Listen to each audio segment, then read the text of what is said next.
with us 5 people, so central to this movie. I'm going to bring them out one by one to begin with the casting director, the great Francine Maisler. Woo! I met her in the ladies' room. I complimented her on her, Next from on the her cast necklace. is welcome Odessa Young.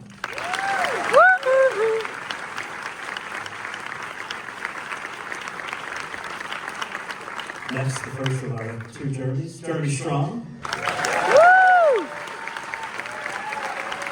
Great job. Followed by Jeremy AllenWhite.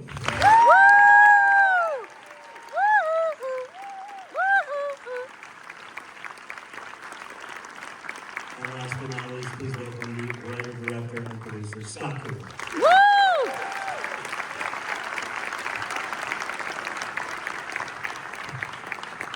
Thank you all for coming out on Wednesday night. I love seeing a packed theater. It means so much to me. Great to see you all. Congrats. Tonight's a big night for this film and for all of you. And I thought maybe a place we could begin is to just go back a bit, and if you could each perhaps share what relationship, if any, you had to Bruce Springsteen, his music, all of it prior to this project. We'll pick it up from your involvement after. Yeah, very easy for me. My father, who kind of helped shape all of my early musical influences, jazz, bluegrass, classic country, opera, he introduced me to Bruce Springsteen through Nebraska. And I was a disaffected teenager, wasn't quite sure of his place in the world, and that album came into my life, and I understood it immediately. It's an album that I listened to probably more than any album. I've written 2 films while listening to that, Out of the Furnace being one of my second film. And to be making a film about that all these years later, it feels like it's really come full circle. And my father, to whom I've dedicated the film, died the day before I started shooting the movie. So his spirit kind of carried me up to, this point. Thank you. Jeremy. Yeah, my knowledge of Bruce. I mean, I grew up in Brooklyn, New York, in the early '90s, and so I had knowledge and admiration, for Bruce Springsteen, and I knew of his long performances, but I'd never seen him perform live. I knew the radio hits. I might call myself a casual fan, but I don't remember a time. I didn't know his name. I don't remember a time I didn't know what he looked like. But yeah, my understanding was distant, I guess, of Bruce in the beginning. I was a fan of his, but I felt I guess far away, and then we got very close. To be continued, Jeremy Strong. Yeah, not dissimilar from Jeremy. I did know Nebraska really well. That was sort of the one album that I knew really well. I heard it in college, and it was a sort of talismanic album for me. And the kind of starkness of it, the melancholy of it, what felt like the authenticity of it. And I had my best man play a song "Visit My Wedding."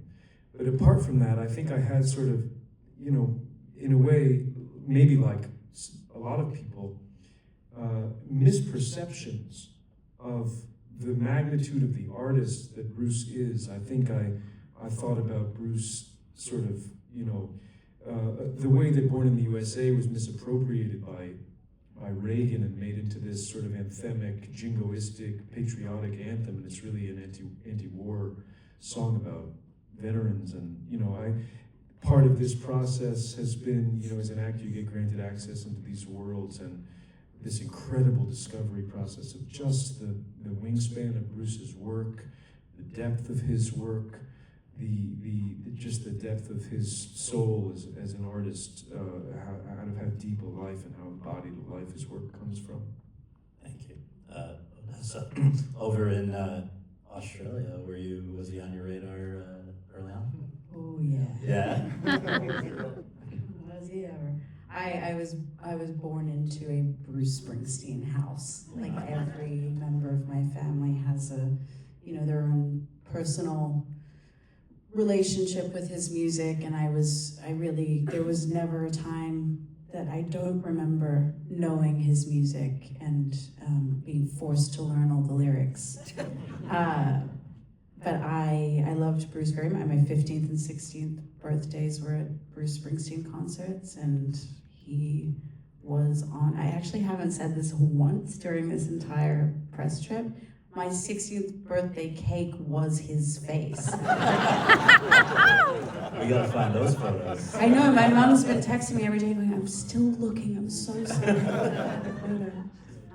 Yeah, big fan. Francine.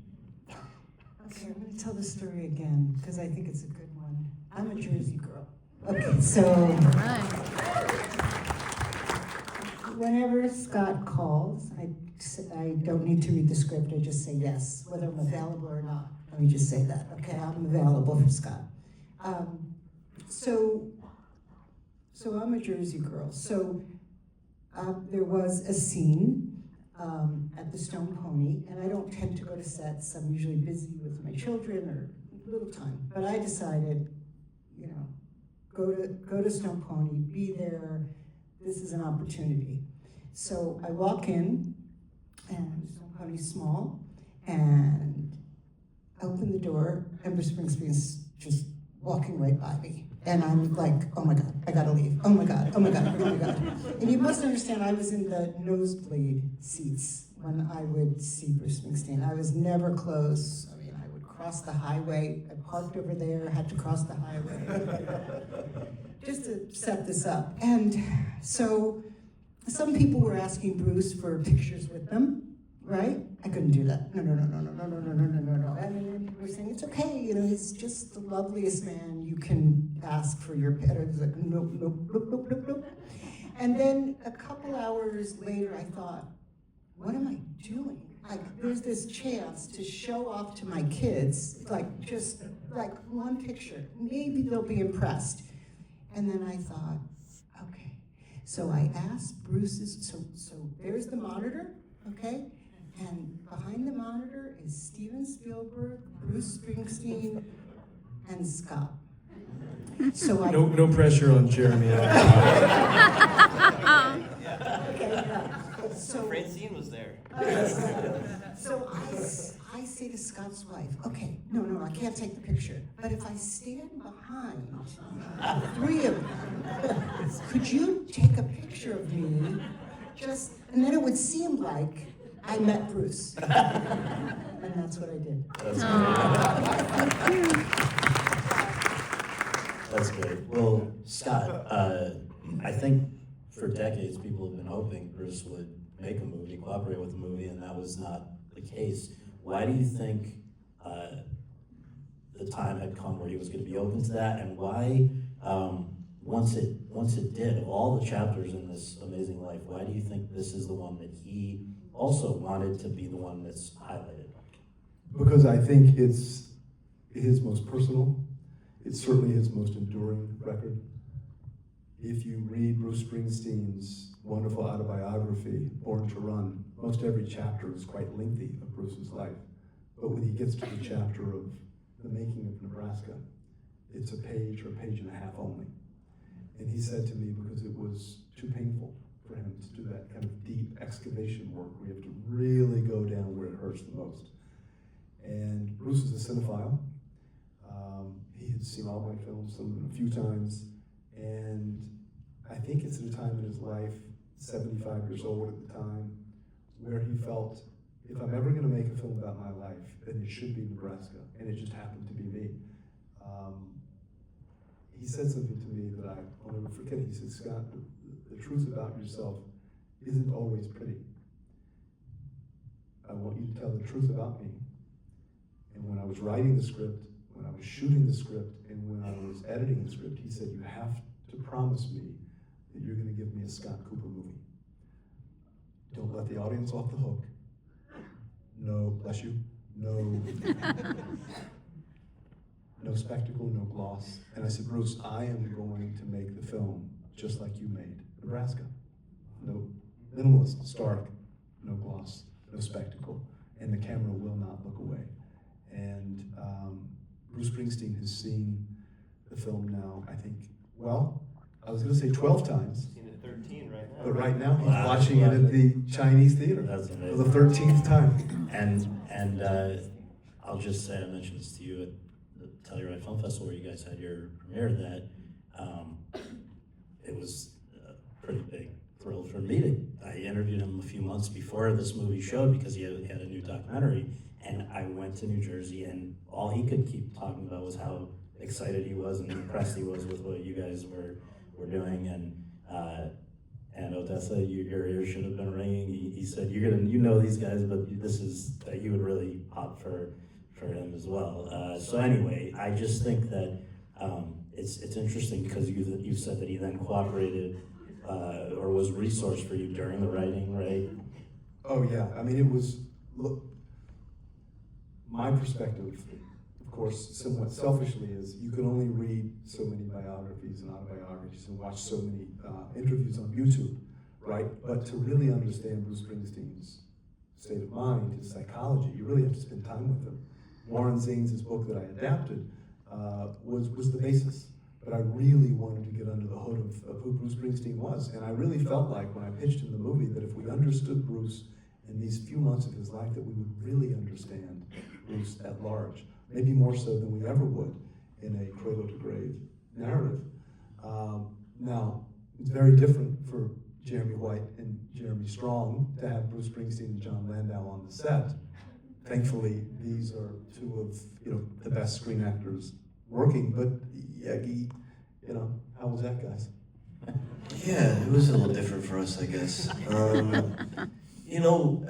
I spent a fair amount of time with Bruce before we got on set, and I wish I'd spent more with him. He keeps talking about it.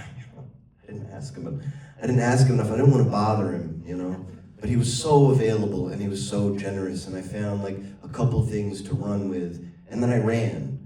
And when he was on set, I was very much, appreciative of his support, but I was head down. I was kind of separate, especially in that first week or so. I think I was just trying to figure it all out, and I think I was concerned at that time that he was there to critique or something, and over time I realized that it wasn't about that at all. I think he got a lot of joy from being on set, from watching Scott, and from watching us, and I think his presence was really just one of support, and I think him and Scott spoke a lot. I would kind of go to him at the end of the day, and depending on the day, and give him a hug or a nod, and then many days he would send me messages, after he'd been on set, and he would send me messages of support, whether it be on that day with Spielberg and Francine at the Stone Pony where I was performing, 4 songs, or if it was something really simple, like the way I looked at a server kind of like pass by while I was sitting with Jeremy in a diner. But those things really carried me. It was so important to me to have Bruce's blessing and to try and do him justice. My admiration for him has just grown and grown, and continues to grow. The closer I get to him and the more I understand him. One of the things, because this is a room, so many of us are actors here. When I think before we were inside of this thing, before we had done all the work and the preparation and whatever it is you need to do to give yourself a sense of belief and be able to walk onto any given set. Before that time, the idea of Bruce and John being there would have been paralyzing. And I think once you do all that work and you are inside of it, you have to, as an actor, be so invested in the imaginary circumstances and in the stakes of what's happening that everything else kind of disappears, including Bruce Springsteen and John Landau. I think if we had been aware of their presence, we would have been in real trouble. They're there in a sense in the back of our minds, but as Jeremy said, you know, it was like, you know, giving us 10 fingers just in service of what we were trying to do. And you know, Bruce also, he's a real film, you know, John, first of all, was, apart from being the music critic for Rolling Stone, he was also the film critic for Rolling Stone before he started working with Bruce. And Bruce, you know, the first 5 minutes I met Bruce, we were talking about, like, I think True Confessions, right? Duvall and De Niro is that who Rosebud? Yeah. Anyway, he deeply loves film. And he told me last week in London that it was De Niro's work that inspired him to become the musician that he wanted to become. It was seeing this guy working with a level of rigor and a level of intensity and a level of commitment that he wanted to embody in music. I mean, he would have done that anyway, but so he loves and appreciates acting, and I think, yeah, it was just an incredible gift to have those guys around, and to also kind of all of us collaborate and co-author a lot of what's in this film with them. But if I could just quickly add that, but you know, the Pope could have walked on set, but I suppose for some people Bruce is, but Jeremy White and Jeremy Strong are so locked in, they're so focused on set that they work with such precision and such command of their craft that even Bruce Springsteen can be there and not really be bothersome. Yeah. Well, we know that Bruce is thrilled with this and with Jeremy AllenWhite's portrayal. I want to also note what John Landau recently said about Jeremy Strong. Well, let me tell you something. If you're used to being behind the scenes and then going out in front in a film, who would imagine that you wind up with Jeremy Strong playing you in the film? It's an honor to have an artist of that caliber commit to interpreting you and spend the amount of time and effort that he did in doing it. He's got the speech, the cadence, the rhythm, the walk. He's got whatever it is that makes me, close quote, which is pretty great as well. Now, I want to turn to Odessa and just ask you, there was something that these guys could do that unfortunately wouldn't have been possible. It's not an option for you to reach out and talk to Bruce or John. There isn't a real Faye, right? She's a composite. Can you talk about the kind of pros and cons of playing someone who's not necessarily there? Well, the pros are that I'm used to it. I knew that Scott and Bruce had many conversations about who Faye needed to be to best represent that time in Bruce's life. So I knew that there was kind of these details of truth, these people that they had talked about, no one person specifically, but just kind of what he was going through with some of the people in his life at that time. So it wasn't entirely a fabrication, and I certainly didn't feel like I had to fabricate anything. It was all very much in Scott's script, which is the most that you can ask for anyway, even if you are playing a real person. And yeah, I think, you know, there were a couple of things that I really loved about Faye, like the fact that she was once a circus showgirl, which is a real person that Bruce knew.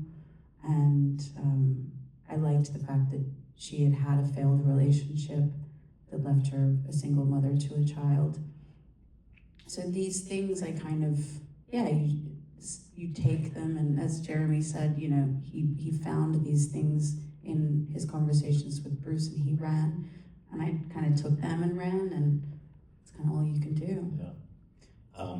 Francine, these guys are surrounded by a huge ensemble of great actors who we know, the Stephen Grahams of the world and people like that, but also people that, you know, I don't know too many of us would have had a chance to encounter before, including, I think, probably a pretty pivotal one is young Bruce, played by Matthew Anthony Pellicano Jr. I want to ask you, you mentioned having worked with Scott in the past and built up this relationship. So it goes Black Mass, Hostiles, the Pale Blue Eye.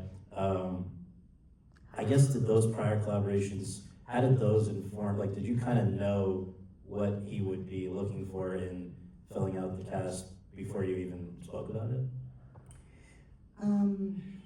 Scott is just the most wonderful director, especially with actors. He's a, as they say, an actor's director.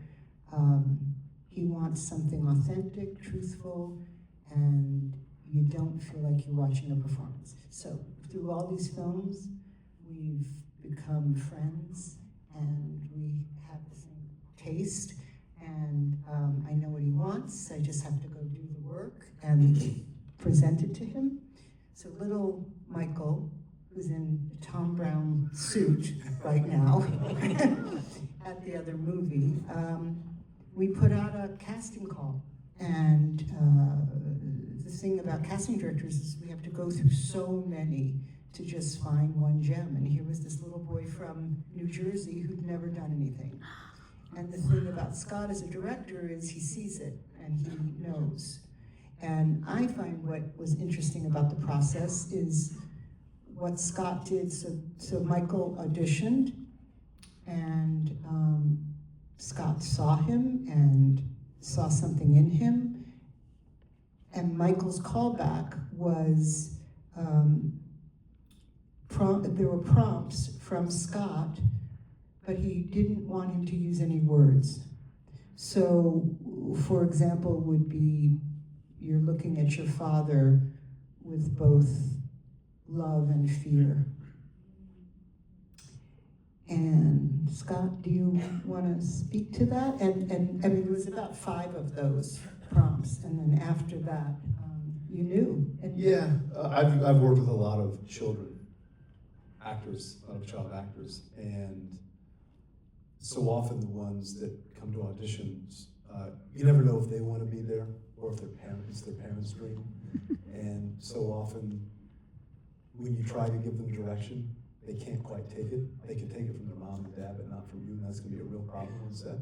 So I try to find kids who've never wanted to be actors, who've never seen a film camera, who can give really unadulterated, very honest and truthful performances.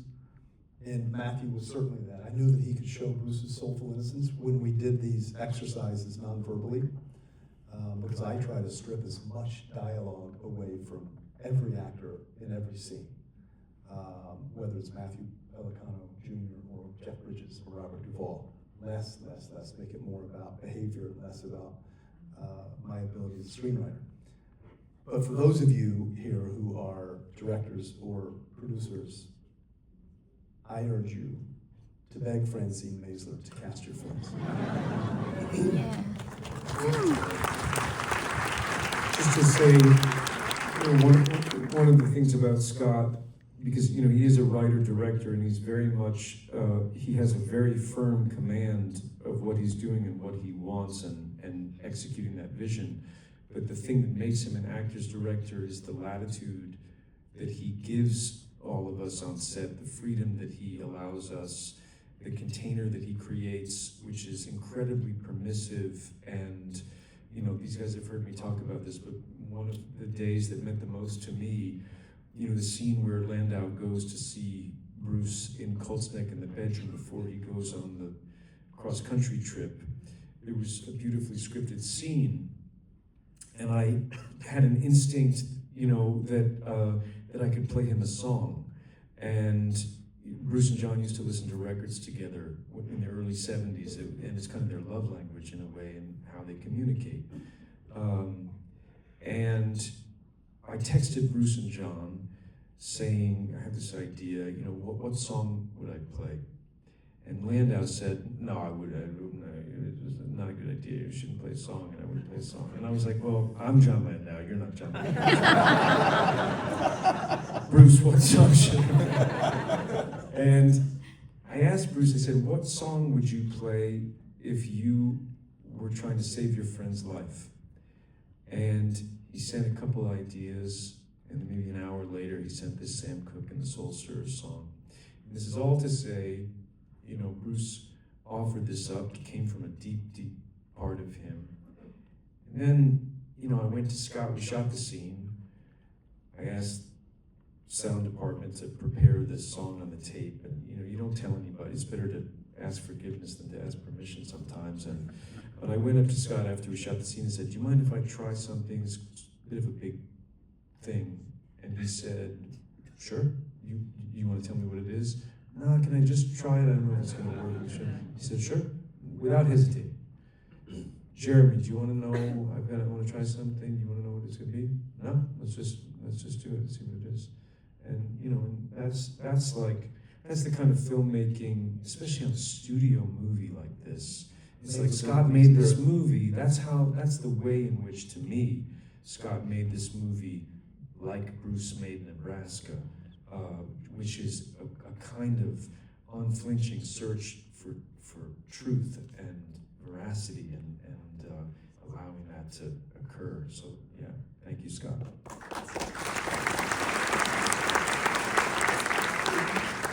If I could just add, for those of you here who are producers or directors, beg Jeremy White, Jeremy Strong, and Odessa Young to be in your movies. Can I say one thing? Please.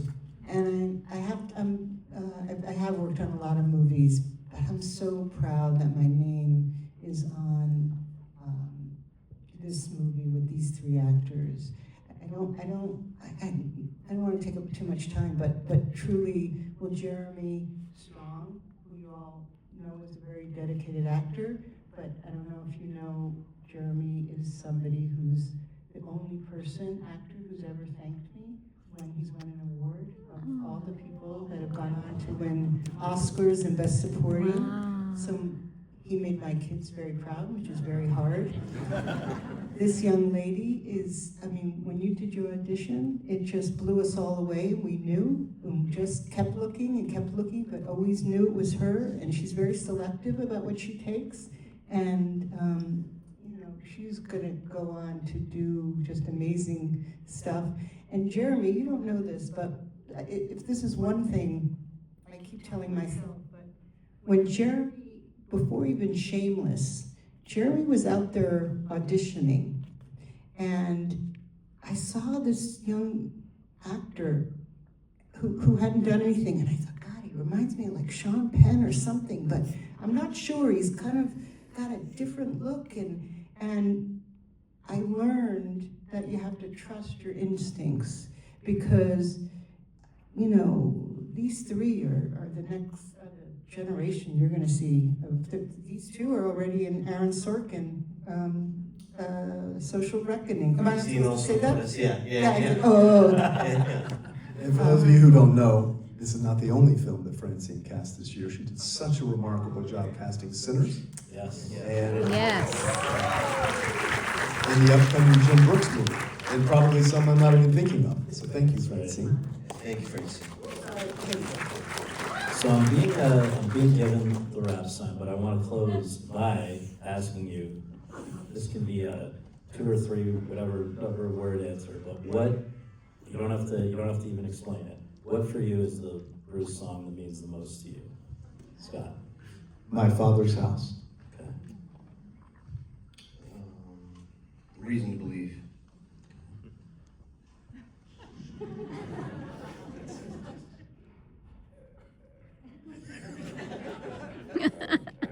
You know what? Today, Nothing Man. Okay. Drive All Night. Wow. I think My Father's House. That's great. Well, congrats to you guys, and thank you very much for being here. Thank you all so much. Thank you. Awesome. Great job.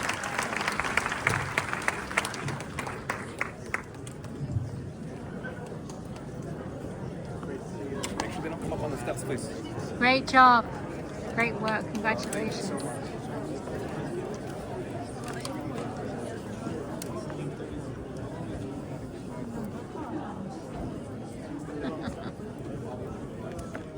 So good, huh?